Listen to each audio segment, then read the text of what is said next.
ਜੈ ਮਸੀਹ ਸਾਰੇ ਭੈਣ ਭਰਾਵਾਂ ਨੂੰ ਗॉड ਬlesਸ ਯੂ ਪ੍ਰਭੂ ਤੁਹਾਨੂੰ ਬਹੁਤ ਬਹੁਤ ਬਹੁਤ ਬਹੁਤ ਬਰਕਤ ਦੇਵੇ ਅੱਜ ਦੇ ਦਿਨ ਦੇ ਵਿੱਚ God bless you, brothers and sisters. May God bless you all mightily.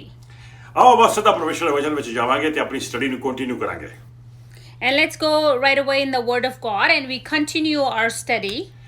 ਪ੍ਰਭੂ ਦੇ ਭੈਣੋ ਜਿਸ ਤਰ੍ਹਾਂ ਆਪਾਂ ਪਿਛਲੀ ਦਫਾ ਦੇਖਿਆ ਸੀਗਾ ਕਿ ਪਰਮੇਸ਼ਰ ਦਾ ਵਚਨ ਆਪਾਂ ਨੂੰ ਕੀ ਸਿਖਾ ਰਿਹਾ ਆ ਪ੍ਰਕਾਸ਼ ਦੀ ਪੋਥੀ ਦੇ ਵਿੱਚ And as we saw last time, we saw what the Word of God is teaching us in the book of Revelations. ਆਪਾਂ ਦੇਖਿਆ ਸੀਗਾ ਕਿ ਚਰਚ ਦੀ ਰੈਪਚਰ ਹੋ ਚੁੱਕੀ ਸੀਗੀ ਤੇ ਚਰਚ ਜਿਹੜਾ ਆ ਸਵਰਗ ਵਿੱਚ ਚੱਕਿਆ ਗਿਆ ਸੀਗਾ ਤੇ ਸਵਰਗ ਦੇ ਵਿੱਚ ਪ੍ਰਭੂ ਯਿਸੂ ਮਸੀਹ ਤੱਕ ਤੇ ਖੜੇ ਹੋ ਕੇ ਪਿਤਾ ਦੇ ਸੱਜੇ ਹੱਥੋਂ ਇੱਕ ਕਿਤਾਬ ਫੜ ਲੈਂਦੇ ਨੇ ਇੱਕ ਪੋਥੀ ਫੜ ਲੈਂਦੇ ਨੇ ਤੇ ਉਹਦੀਆਂ ਮੋਹਰਾਂ ਖੋਲਣੀਆਂ ਸ਼ੁਰੂ ਕਰ ਦਿੰਦੇ ਨੇ And we saw that the church was lifted up and Lord Jesus is there standing on the right hand side of the Father and he gets a seal from him and he gets a book and he starts opening the seals from it. ਪ੍ਰਭੂ ਯਿਸੂ ਮਸੀਹ ਨੇ ਉਹ ਪੋਥੀ ਪ੍ਰਭੂ ਪਰਮੇਸ਼ਰ ਪਿਤਾ ਦੇ ਹੱਥ ਵਿੱਚ ਫੜੀ ਜਿਹਦੇ ਉੱਤੇ 7 ਮੋਹਰਾਂ ਲੱਗੀਆਂ ਹੋਈਆਂ ਹੈਗੀਆਂ ਨੇ ਤੇ ਪ੍ਰਭੂ ਜੀ ਇੱਕ ਇੱਕ ਕਰਕੇ ਉਹ ਮੋਹਰ ਖੋਲਣਗੇ ਤੇ 7 ਸਾਲਾਂ ਦੇ ਵਿੱਚ ਇਹ ਮੋਹਰਾਂ ਖੁੱਲਣਗੀਆਂ ਤੇ ਧਰਤੀ ਤੇ ਆ ਡਿੱਗਣਗੀਆਂ And that scroll that Lord Jesus is holding now, it has 7 seals on it. And one by one, Lord Jesus is going to open. And as he opens, and they come down on this earth. ਹੁਣ ਪ੍ਰਭੂ ਦੇ ਬਾਰੇ ਕਈ ਭੈਣ ਭਰਾ ਮੈਨੂੰ ਸਵਾਲ ਪੁੱਛਦੇ ਨੇ ਕਿ ਪਾਸਟਰ ਜੀ ਜੇ ਉਹਦੇ ਵਿੱਚ ਸਿਰਫ 7 ਹੀ ਮੋਹਰਾਂ ਨੇ ਤੇ ਟਰੰਪਟਸ ਕਿੱਥੇ ਗਏ ਤੇ ਪਿਆਲੇ ਕਿੱਥੇ ਗਏ And some brothers and sisters do ask me that if there are 7 seals in there, but where are the trumpets and where are the cups, the bowls? ਪ੍ਰਭੂ ਤੇ ਪਹਿਲਾਂ ਮੈਂ ਤੁਹਾਨੂੰ ਦੱਸਣਾ ਚਾਹਨਾ ਜਿਹੜੀਆਂ ਜਦੋਂ ਇੱਕ ਇੱਕ ਕਰਕੇ ਮੋਹਰਾਂ ਖੁੱਲਣਗੀਆਂ ਜਿਹੜੀਆਂ ਪਹਿਲੀਆਂ 6 ਮੋਹਰਾਂ ਖੁੱਲਣਗੀਆਂ ਉਹ 6 ਮੋਹਰਾਂ ਥਾਈਂ ਦੀ ਐਸੀਆਂ ਆਫਤਾਂ ਇਸ ਦੁਨੀਆ ਤੇ ਆ ਕੇ ਡਿੱਗਣਗੀਆਂ ਲੇਕਿਨ ਜਦੋਂ 7ਵੀਂ ਮੋਹਰ ਖੁੱਲੇਗੀ 7ਵੀਂ ਮੋਹਰ ਦੇ ਵਿੱਚ 7 ਤੁਰੀਆਂ ਛੁਪੀਆਂ ਹੋਈਆਂ ਨੇ ਤੇ 7ਵੀਂ ਤੁਰੀ ਦੇ ਵਿੱਚ 7 ਪਿਆਲੇ ਛੁਪੇ ਹੋਏ ਨੇ And I want to tell you the first 6 seals when they will be opened and one by one when they come down here on this earth there will be tribulations happening at that time. Trouble times will come. But when the 7th one is opened and then in there are 7 bowls and 7 trumpets hidden in the 7th seal. So मैं ਦੱਸਣਾ ਚਾਹੁੰਦਾ ਹੈਗਾ ਆ ਇੱਕ ਵਾਰ ਫਿਰ ਪਹਿਲਾਂ 6 ਮੋਹਰਾਂ ਖੁੱਲਣਗੀਆਂ 7ਵੀਂ ਮੋਹਰ ਦੇ ਵਿੱਚ 7 ਤੁਰੀਆਂ ਛੁਪੀਆਂ ਹੋਈਆਂ ਨੇ And the first 6 seals are opened and after that in the 7th seal there are 7 trumpets hidden in there. ਤੇ ਜਦੋਂ 7ਵੀਂ ਤੁਰੀ ਵੱਜੇਗੀ ਤੇ 7ਵੀਂ ਤੁਰੀ ਦੇ ਵਿੱਚ 7 ਪਿਆਲੇ ਛੁਪੇ ਹੋਏ ਨੇ And when the last trumpet will be blown and there are the 7 bowls hidden in there. ਸੋ ਜੇ ਦੇਖਿਆ ਜਾਵੇ ਤਾਂ 6 ਮੋਹਰਾਂ ਜਿਹੜੀਆਂ ਨੇ ਭਰਾਵੋ ਤੇ ਭੈਣੋ ਉਹ ਕਹਿ ਲੋ ਕਿ ਤੁਸੀਂ 3.5 ਸਾਲ ਜਿਹੜੇ ਹੈਗੇ ਨੇ ਉਹਦੇ ਵਿੱਚ ਖੁਰ ਜਾਣਗੇ And the first 6 seals will be opened in the first 3.5 years. ਜਿਹੜੀ 7ਵੀਂ ਮੋਹਰ ਹੈਗੀ ਆ ਉਹ ਮਗਰਲੇ 3.5 ਸਾਲਾਂ ਚ ਖੁੱਲੇਗੀ ਜਿਹਦੇ ਵਿੱਚ ਪਿਆਲੇ ਤੇ ਨਾਲ ਤੁਰੀਆਂ ਪਹਿਲਾਂ ਛੁਪੀਆਂ ਹੋਈਆਂ ਨੇ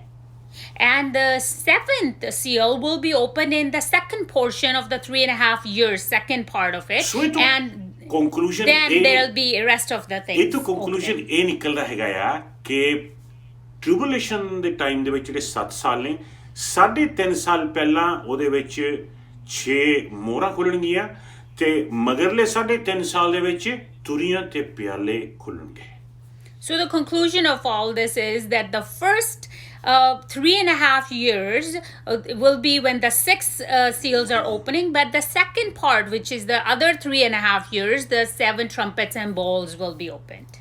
So ਆਖਿਰ ਦੇ ਵਿੱਚ ਜਾ ਕੇ ਇੱਕ ਬਹੁਤ ਹੀ ਭਿਅੰਕਰ ਯੁੱਧ ਲੱਗਣਾ ਸ਼ੁਰੂ ਹੋਵੇਗਾ ਤੇ ਉਸ ਯੁੱਧ ਤੋਂ ਪਹਿਲਾਂ ਪ੍ਰਭੂ ਯਿਸੂ ਮਸੀਹ ਵਾਪਸ ਆ ਜਾਣਗੇ ਇਸ ਧਰਤੀ ਦੇ ਨੂੰ ਸੈਕੰਡ ਕਮਿੰਗ ਕਹਿੰਦੇ ਨੇ ਤੇ ਉਹ ਸਾਰੀਆਂ ਸੈਨਾ ਨੂੰ ਡਿਸਟਰੋਏ ਕਰ ਦੇਣਗੇ ਤੇ ਉਸ ਤੋਂ ਬਾਅਦ 1000 ਸਾਲ ਦਾ ਰਾਜ ਸ਼ੁਰੂ ਹੋ ਜਾਵੇਗਾ And at the end, there will be a war taking place. And at that time, before that war, the second coming of Lord Jesus will happen. And he will come here and the 1,000 years of reigning will start.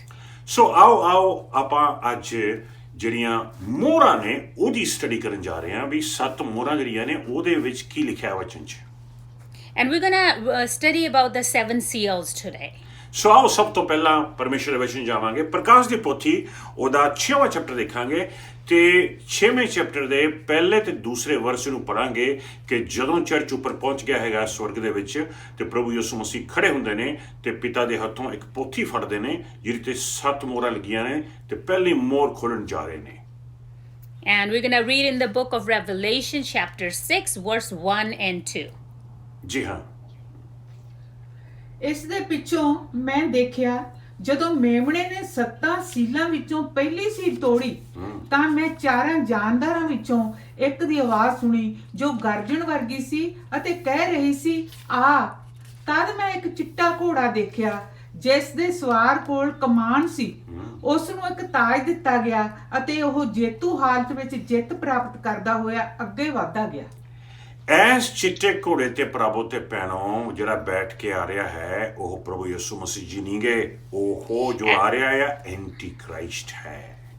And I want to let you know again, brothers and sisters, on this white horse, the one who's riding, he is not Lord Jesus, he is the Antichrist.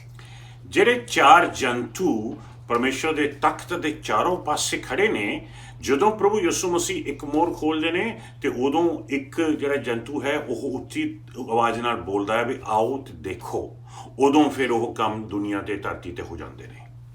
And the 4 living creatures that they are around the throne, when Lord Jesus opens the one seal, then they all shout and say in a loud voice, a voice like thunder, that come, and then they see whatever happens on this earth at that time. ਦੇਖਿਆ ਜਾਵੇ ਇਹ ਚਿੱਟੇ ਘੋੜੇ ਤੇ ਜਿਹੜਾ anti Christ ਬੈਠਾ ਹੈ, ਯਾਦ ਰੱਖੋ ਵੀ ਕਈ ਵਾਰੀ ਚਿੱਟੇ ਘੋੜੇ ਨੂੰ ਲੋਕ ਕੰਫਿਊਜ਼ ਕਰ ਲੈਂਦੇ ਨੇ 19ਵੇਂ ਚੈਪਟਰ ਦੇ ਚਿੱਟੇ ਘੋੜੇ ਦੇ ਨਾਲ, ਜਿਹਦੇ ਵਿੱਚ ਪ੍ਰਭੂ ਯਿਸੂ ਮਸੀਹ ਸੈਕੰਡ ਕਮਿੰਗ ਤੇ ਵਾਪਸ ਆ ਰਹੇ ਨੇ। And this person who's sitting on this white horse, sometimes people confuse him with the chapter 19 of Revelation. There's another white horse. That's where Lord Jesus is actually sitting. So let's not get confused with this chapter 6 white horse. ਇਹ ਜਿਹੜਾ ਚਿੱਟੇ ਘੋੜੇ ਤੇ anti Christ ਬੈਠ ਕੇ ਆ ਰਿਹਾ ਆ, ਇਹਨੂੰ ਤੀਰ ਕਮਾਨ ਨਹੀਂ ਦਿੱਤੀ ਗਈ, ਇਹਨੂੰ ਸਿਰਫ ਕਮਾਨ ਹੀ ਦਿੱਤੀ ਗਈ ਆ, ਕੋਈ ਤੀਰ ਨਹੀਂ ਦਿੱਤੀ ਗਈ ਨਾਲ। And this person here on this white horse is not given any arrows. He only has a bow in his hand. ਜਾਨੀ ਕਿ ਇਹਦੇ ਕੋਲੇ ਕੋਈ ਹਥਿਆਰ ਹੈ ਨਹੀਂਗਾ, ਕੋਈ ਤੀਰ ਹੈ ਨਹੀਂਗੀ ਜਿਹੜੀ ਉਹ ਚਲਾ ਸਕੇ। ਇੱਕੋ ਚੀਜ਼ ਹੈ ਇਹਦੇ ਕੋਲੇ, ਉਹ ਕੀ? ਬੋਲਣ ਦੀ ਸ਼ਕਤੀ। ਇਹ ਆਪਣੀ ਬੋਲਣ ਦੀ ਸ਼ਕਤੀ ਦੇ ਨਾਲ, ਆਪਣੀਆਂ ਗੱਲਾਂ ਨਾਲ ਹੀ ਇਹ ਝੂਠੀ ਸ਼ਾਂਤੀ ਸਥਾਪਿਤ ਕਰਨ ਦੀ ਕੋਸ਼ਿਸ਼ ਕਰੇਗਾ। And he does not have an arrow. He only have given one thing, which is his power of his speech.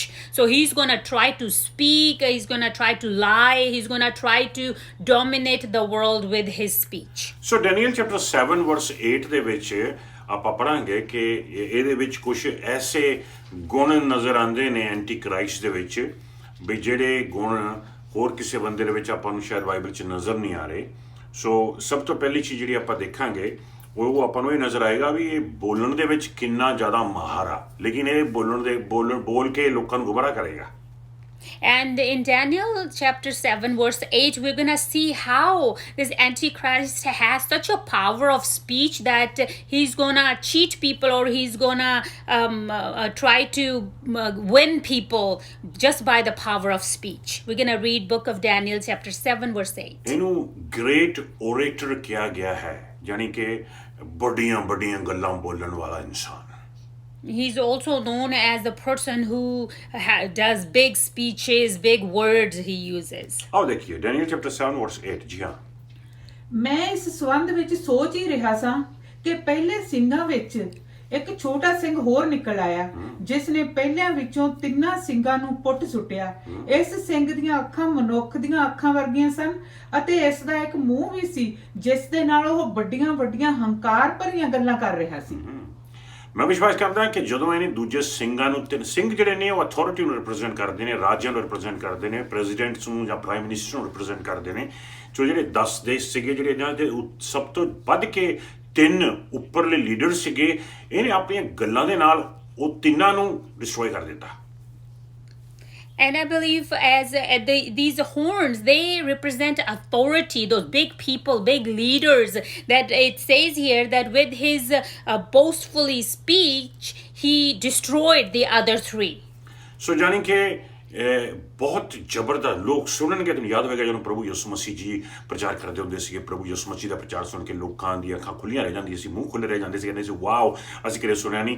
ਇਹ ਜਿਹੜਾ ਕਾਪੀ ਕਰਦਾ ਹੈ ਪ੍ਰਭੂ ਯਿਸੂ ਮਸੀਹ ਨੂੰ, ਬਿਲਕੁਲ ਕਾਪੀ ਕਰਨ ਦੀ ਕੋਸ਼ਿਸ਼ ਕਰੇਗਾ, ਐਸੀਆਂ ਗੱਲਾਂ ਮਾਰੇਗਾ, ਲੇਕਿਨ ਆਪਣੀ ਮਹਿਮਾ ਦੇ ਵਾਸਤੇ ਮਾਰੇਗਾ, ਝੂਠੀਆਂ ਗੱਲਾਂ ਮਾਰੇਗਾ ਲੋਕਾਂ ਨੂੰ ਗੁੰਮਰਾਹ ਕਰਨ ਦੇ ਵਾਸਤੇ। And you probably remember when Lord Jesus used to go out there and preach, people used to get so surprised and amazed by his words. And he is going to come and he's going to try to copy Lord Jesus. And boastfully, he's going to speak things, but he's going to speak lies. He's going to speak lies about himself. ਇੱਕ ਝੂਠੀ ਸ਼ਾਂਤੀ ਸਥਾਪਿਤ ਕਰਨ ਦੀ ਕੋਸ਼ਿਸ਼ ਕਰੇਗਾ ਜਿਹੜੀ ਇੱਕ ਹਫ਼ਤਾ ਨਹੀਂ ਰੁਕੇਗੀ। And he's going to try to establish a peace, which will be a lie.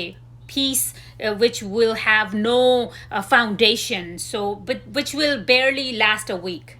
ਦੇਖਾਂਗੇ ਪਰਮੇਸ਼ਰ ਦੇ ਵਚਨ ਦੇ ਵਿੱਚ ਡੈਨੀਅਲ ਚੈਪਟਰ 11 ਵਰਸ 21 ਦੇ ਵਿੱਚ ਇੱਕ ਦੂਸਰੀ ਖਾਸੀਅਤ ਆਪਾਂ ਨੂੰ ਇਹਦੇ ਵਿੱਚ ਨਜ਼ਰ ਆਉਂਦੀ ਆ ਕਿ ਇਹ ਜਿਹੜਾ ਐਂਟੀ ਕ੍ਰਾਈਸਟ ਹੈ ਬਹੁਤ ਹੀ ਜਿੱਦਾਂ ਕਹਿ ਲਓ ਕਿ ਗ੍ਰੇਟ ਡਿਪਲੋਮੈਟ ਹੋਵੇਗਾ। ਡਿਪਲੋਮੈਟ ਉਹ ਇਨਸਾਨ ਹੁੰਦਾ ਹੈ ਜਿਹਨੂੰ ਕਹਿ ਲਓ ਕਿ ਪੋਲੀਟਿਕਸ ਬਹੁਤ ਆਉਂਦੀ ਹੁੰਦੀ ਹੈ, ਇੱਧਰ ਦੀਆਂ ਗੱਲਾਂ ਉੱਧਰ ਕਰਨੀਆਂ, ਉੱਧਰ ਦੀਆਂ ਗੱਲਾਂ ਇੱਧਰ ਕਰਨੀਆਂ, ਨਾਲੇ ਉਹਨਾਂ ਨੂੰ ਸੰਭਾਲ ਕੇ ਰੱਖਣਾ, ਨਾਲੇ ਇਹਨਾਂ ਨੂੰ ਸੰਭਾਲ ਕੇ ਰੱਖਣਾ। ਇਸ ਤਰ੍ਹਾਂ ਦੀਆਂ ਗੱਲਾਂ ਕਰਕੇ ਉਹ ਸਾਰਿਆਂ ਦੇ ਨਾਲ ਸ਼ਾਂਤੀ ਬਣਾਉਣ ਦੀ ਕੋਸ਼ਿਸ਼ ਕਰੇਗਾ ਆਪਣੇ ਫਾਇਦੇ ਦੇ ਵਾਸਤੇ। And we're going to see also in the book of Daniel chapter 11 verse 21, we're going to see that this Antichrist, he is like a diplomat. He's going to try to have peace with both of the parties, but everything he will do, it will be for his own benefit. ਇੱਕ ਐਸਾ ਬੰਦਾ ਹੋਏਗਾ ਜਿਹੜਾ Israel ਤੇ Israel ਦੇ ਦੁਸ਼ਮਣਾਂ ਦੇ ਵਿੱਚ ਸ਼ਾਂਤੀ ਸਥਾਪਿਤ ਕਰ ਦੇਵੇਗਾ, ਲੇਕਿਨ ਉਹ ਇੱਕ ਹਫ਼ਤੇ 'ਚ ਟੁੱਟ ਜਾਵੇਗੀ। And he will be the person who will be establishing peace between Israel and their enemies, but that peace will not last very long. ਆਓ ਦੇਖੀਏ ਡੈਨੀਅਲ ਚੈਪਟਰ 11 ਵਰਸ 21 ਪੜਾਂਗੇ। ਜੀ ਹਾਂ, ਸਵਰਗਦੂਤ ਨੇ ਅੱਗੇ ਕਿਹਾ, ਸੀਰੀਆ ਦਾ ਅਗਲਾ ਰਾਜਾ ਇੱਕ ਦੁਸ਼ਟ ਮਨੁੱਖ ਹੋਵੇਗਾ ਜੋ ਰਾਜਾ ਬਣਨ ਦੇ ਯੋਗ ਤਾਂ ਨਹੀਂ ਹੋਵੇਗਾ, ਪਰ ਉਹ ਕਪਟ ਦੇ ਨਾਲ ਰਾਜਗੱਦੀ ਉੱਤੇ ਅਧਿਕਾਰ ਕਰ ਲਵੇਗਾ। ਕਪਟ ਦੇ ਨਾਲ ਹੈ, ਐਸੇ ਕਪਟੀ ਸੁਭਾਅ ਦੇ ਨਾਲ, ਐਸੀ ਡਿਪਲੋਮੈਸੀ ਦੇ ਨਾਲ ਉਹ ਰਾਜ ਕਰ ਲਵੇਗਾ ਗੱਦੀ ਉੱਤੇ। And he will take the throne just by cheating, let's say, and he will not be, he won't deserve it, but he'll just take it with force. ਪਰਮੇਸ਼ਰ ਦਾ ਵਚਨ ਆਪਾਂ ਨੂੰ ਵੀ ਦੱਸਦਾ ਹੈਗਾ ਕਿ ਇਹ ਇੰਡਸਟਰੀਅਲਿਸਟ ਹੋਵੇਗਾ, ਬਹੁਤ ਹੀ ਵੱਡਾ ਜਿਹੜਾ ਇਹ ਐਂਟੀ ਕ੍ਰਾਈਸਟ ਹੈਗਾ ਆ। ਇਹਦੇ ਵਾਸਤੇ ਆਪਾਂ ਡੈਨੀਅਲ ਚੈਪਟਰ 8 ਵਰਸ 25 ਦੇ ਵਿੱਚ ਦੇਖਾਂਗੇ, ਜਾਣੀ ਕਿ ਦੇਸ਼ਾਂ ਨੂੰ ਕਹੇਗਾ ਵੀ ਤੁਸੀਂ ਸਾਡੇ ਦੇਸ਼ਾਂ 'ਚ ਆ ਕੇ ਇੰਡਸਟਰੀਆਂ ਲਾਓ, ਅਤੇ ਇਹਨਾਂ ਦੇਸ਼ਾਂ ਨੂੰ ਕਹੇਗਾ ਤਾਂ ਉਹਨਾਂ 'ਚ ਲਾ ਕੇ, ਜਾਣੀ ਕਿ ਇਹਦੇ ਤਰੀਕੇ ਹੋਣਗੇ ਉਹਨਾਂ ਸਾਰਿਆਂ ਦੇ ਨਾਲ ਬਣਾਉਣ ਦੇ ਵਾਸਤੇ। ਵੱਡੇ ਵੱਡੇ ਕੰਟਰੈਕਟਸ ਬਣਾਏ ਜਾਣਗੇ, ਸਾਈਨ ਕੀਤੇ ਜਾਣਗੇ, ਮਿਲੀਅਨਸ ਟ੍ਰਿਲੀਅਨਸ ਦੇ ਕੰਟਰੈਕਟ ਸਾਈਨ ਕੀਤੇ ਜਾਣਗੇ ਦੇਸ਼ਾਂ ਦੇ ਵਿੱਚ। ਸੋ ਇਸ ਤਰ੍ਹਾਂ ਉਹਨਾਂ ਨੂੰ ਜਿੱਤਣ ਦੀ ਕੋਸ਼ਿਸ਼ ਕਰੇਗਾ। And we also will see that he will be like almost like a businessman, industrialist. He will go and talk to those rich millionaire people, and he will try to help them out in a way, and big businesses will be opened through him. But all that will be for his own benefit. ਆਓ ਦੇਖੀਏ Daniel chapter 8 ਵਰਸ 25। ਜੀ ਹਾਂ, ਉਹ ਵੱਡਾ ਮਕਾਰ ਹੋਵੇਗਾ ਅਤੇ ਉਹ ਧੋਖੇ ਨਾਲ ਆਪਣਾ ਹਰ ਕੰਮ ਸਫਲ ਕਰੇਗਾ। ਉਹ ਆਪਣੇ ਆਪ ਨੂੰ ਹੰਕਾਰ ਕਰੇਗਾ ਅਤੇ ਬਿਨਾਂ ਚੇਤਾਵਨੀ ਦਿੱਤਿਆਂ ਬਹੁਤ ਸਾਰੇ ਲੋਕਾਂ ਨੂੰ ਤਬਾਹ ਕਰ ਦੇਵੇਗਾ। ਉਹ ਵੱਡੇ ਤੋਂ ਵੱਡੇ ਰਾਜੇ ਦਾ ਅਪਮਾਨ ਕਰੇਗਾ, ਪਰ ਉਹ ਆਪ ਬਿਨਾਂ ਮਨੁੱਖੀ ਹੱਥਾਂ ਦੇ ਹੀ ਨਾਸ਼ ਹੋ ਜਾਵੇਗਾ। ਵਾਓ, ਜ਼ਬਰਦਸਤ ਹੈ। ਇਹ ਤੋਂ ਬਾਅਦ ਆਪਾਂ ਨੂੰ ਇੱਕ ਹੋਰ ਖਾਸੀਅਤ ਉਹਦੇ ਵਿੱਚ ਨਜ਼ਰ ਆਉਂਦੀ ਹੈ ਵੀ ਉਹ ਇੱਕ ਗ੍ਰੇਟ ਇਕੋਨੋਮਿਸਟ ਵੀ ਸੀਗਾ, ਵੀ ਕਿਸ ਤਰ੍ਹਾਂ ਦੁਨੀਆ ਦੀ ਇਕੋਨੋਮੀ 'ਤੇ ਅਸਰ ਪਾਉਣਾ ਆ, ਦੇਸ਼ਾਂ ਦੀ ਇਕੋਨੋਮੀ 'ਤੇ ਅਸਰ ਪਾਉਣਾ ਆ, ਅਤੇ ਉਹਨਾਂ ਦੀ ਦੇਸ਼ਾਂ ਦੀ ਇਕੋਨੋਮੀਜ਼ ਵਧਣੀ ਸ਼ੁਰੂ ਹੋ ਜਾਏਗੀ। ਲੋਕ ਹੈਰਾਨ ਰਹਿ ਜਾਣਗੇ, ਲੈ ਵੀ ਇਹਦੇ ਤਰੀਕਿਆਂ ਦੇ ਨਾਲ ਸਾਡੀ ਇਕੋਨੋਮੀ 'ਤੇ ਕਿੰਨਾ ਫਰਕ ਪਿਆ, ਅਤੇ ਵਾਕਈ ਅਸੀਂ ਇਹਨੂੰ ਮੰਨ ਲਈਏ। And that person also is known as a great economist. So he will try to take control of the economy of the people. He will do things to make the economy better, and then people will be surprised and they'll be amazed that wow, actually his ways are working, and he will try to cheat people in a way for his own benefit. He will be doing all that. ਆਓ ਦੇਖੀਏ ਪਰਮੇਸ਼ਰ ਵਚਨ ਵਿੱਚ Daniel chapter 11 ਵਰਸ 43 ਦੇ ਵਿੱਚ ਦੱਸਿਆ ਹੋਇਆ ਹੈਗਾ ਆ ਵੀ ਕਿਸ ਤਰ੍ਹਾਂ ਇਹ ਅਸਰ ਪਾਵੇਗਾ ਦੁਨੀਆ ਦੀ ਇਕਨੋਮੀ ਦੇ ਉੱਤੇ ਤੇ ਕਿਸ ਤਰ੍ਹਾਂ ਇਹ ਉਹਨਾਂ ਦੇ ਦਿਲਾਂ ਨੂੰ ਜਿੱਤ ਲਵੇਗਾ ਧੋਖੇ ਦੇ ਨਾਲ। ਜੀ ਹਾਂ, ਉਹ ਮਿਸਰ ਦੇਸ਼ ਦੇ ਸਭ ਸੋਨੇ ਚਾਂਦੀ ਅਤੇ ਬਹੁਮੁੱਲੇ ਗੁਪਤ ਖਜ਼ਾਨਿਆਂ ਨੂੰ ਲੁੱਟ ਕੇ ਲੈ ਜਾਵੇਗਾ। ਉਹ ਲਿਬੀਆ ਅਤੇ ਸੁਡਾਨ ਵੀ ਜਿੱਤ ਲਵੇਗਾ।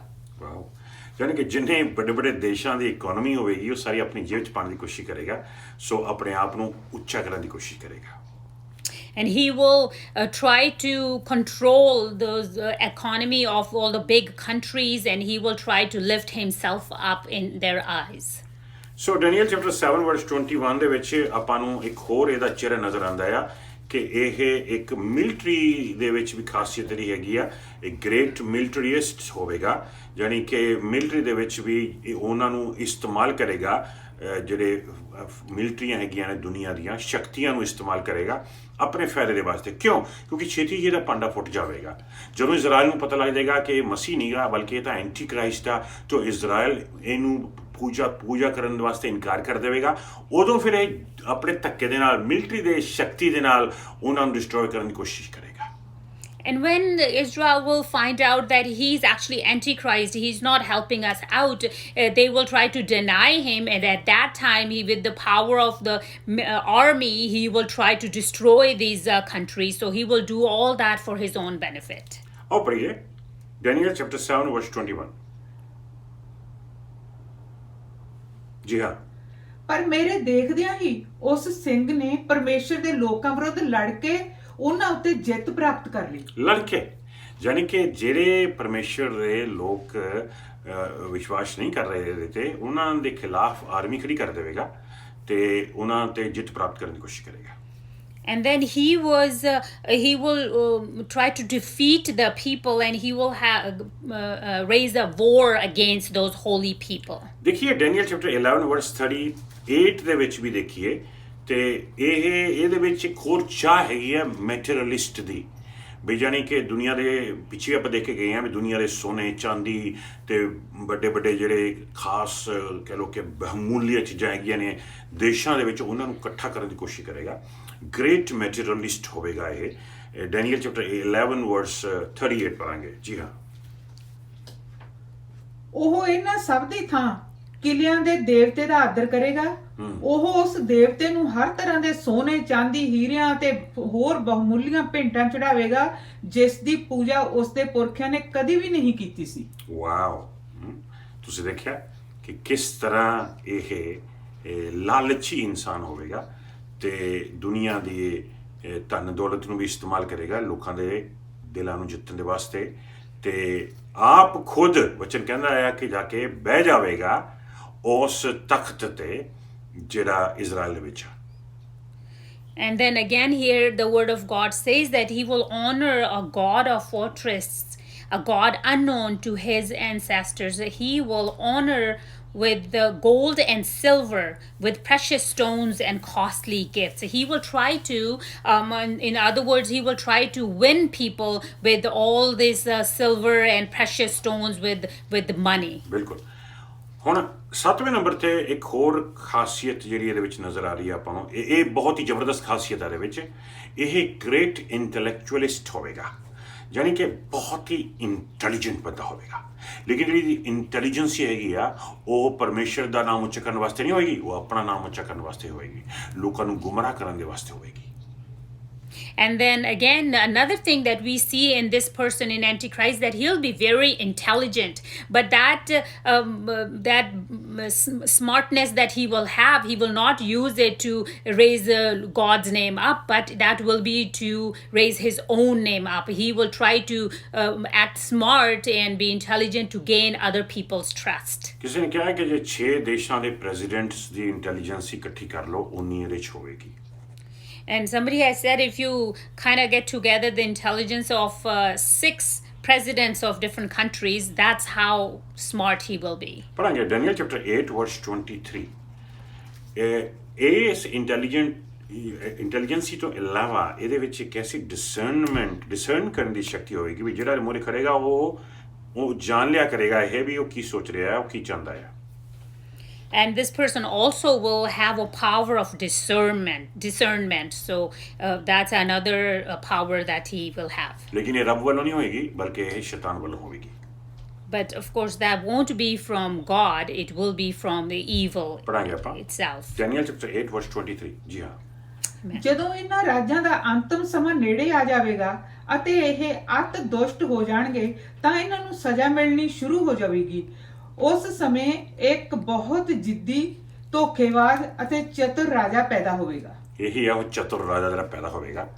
ਤੇ ਲੋਕਾਂ ਨੂੰ ਗੁੰਮਰਾਹ ਕਰਨ ਦੇ ਵਾਸਤੇ ਤੇ ਆਪ ਖੁਦ ਇਹ ਇਜ਼ਰਾਈਲ ਦੇ ਪਵਿੱਤਰਾਂ ਤੇ ਪਵਿੱਤਰ ਥਾਂ ਦੇ ਵਿੱਚ ਜਾ ਕੇ ਬਹਿ ਜਾਏਗਾ ਇਹ ਖੁਦ ਨਾਸਤਿਕ ਹੋਵੇਗਾ ਆਪਣੇ ਆਪ ਨੂੰ ਰੱਬ ਦੱਸੇਗਾ ਦੇਖੋ ਤੁਸੀਂ And then we see again, he will be a fierce looking king, a master. It will arise and it will be him. He will go and sit there in Israel and he will not believe in God, but he will go sit there and he will tell people that he is God himself. ਸੋ ਪ੍ਰਭੂ ਦੇ ਭੈਣੋ ਜਦੋਂ ਪ੍ਰਭੂ ਯਿਸੂ ਮਸੀਹ ਨੇ ਸਵਰਗ 'ਤੇ ਬੈਠੇ ਹੋਏ ਯਾਦ ਰੱਖੋ ਕਿ ਚਿੱਟੇ ਘੋੜੇ 'ਤੇ ਬੈਠ ਕੇ ਪ੍ਰਭੂ ਯਿਸੂ ਮਸੀਹ ਜੀ ਨਹੀਂ ਆ ਰਹੇ ਕਿਉਂ ਕਿਉਂਕਿ ਪ੍ਰਭੂ ਯਿਸੂ ਮਸੀਹ ਜੀ ਤਾਂ ਤਖਤ ਉੱਤੇ ਖੜੇ ਨੇ ਤੇ ਤਖਤ ਤੇ ਖੜ ਕੇ ਉਹਦੇ ਸਾਹਮਣੇ ਮੋਹਰਾਂ ਖੋਲ ਰਹੇ ਨੇ ਤੇ ਐਦਾਂ ਕਿਦਾਂ ਹੋ ਸਕਦਾ ਕਿ ਮੋਹਰਾਂ ਵੀ ਆਪ ਖੋਲਣ ਤੇ ਆ ਵੀ ਜਾਣ ਧਰਤੀ ਤੇ ਆਪ ਨਹੀਂ ਸੋ ਪਹਿਲੀ ਮੋਹਰ ਪ੍ਰਭੂ ਯਿਸੂ ਨੇ ਖੋਲੀ ਤੇ ਚਿੱਟਾ ਘੋੜਾ ਜਿਹਦੇ ਤੇ ਐਂਟੀ ਕ੍ਰਾਈਸਟ ਬੈਠ ਕੇ ਧਰਤੀ ਤੇ ਦਗੜ ਕਰਦਾ ਆ ਰਿਹਾ ਆ And again, remember this chapter 6, that white horse, the person who's coming, he's Antichrist, because Lord Jesus at that moment,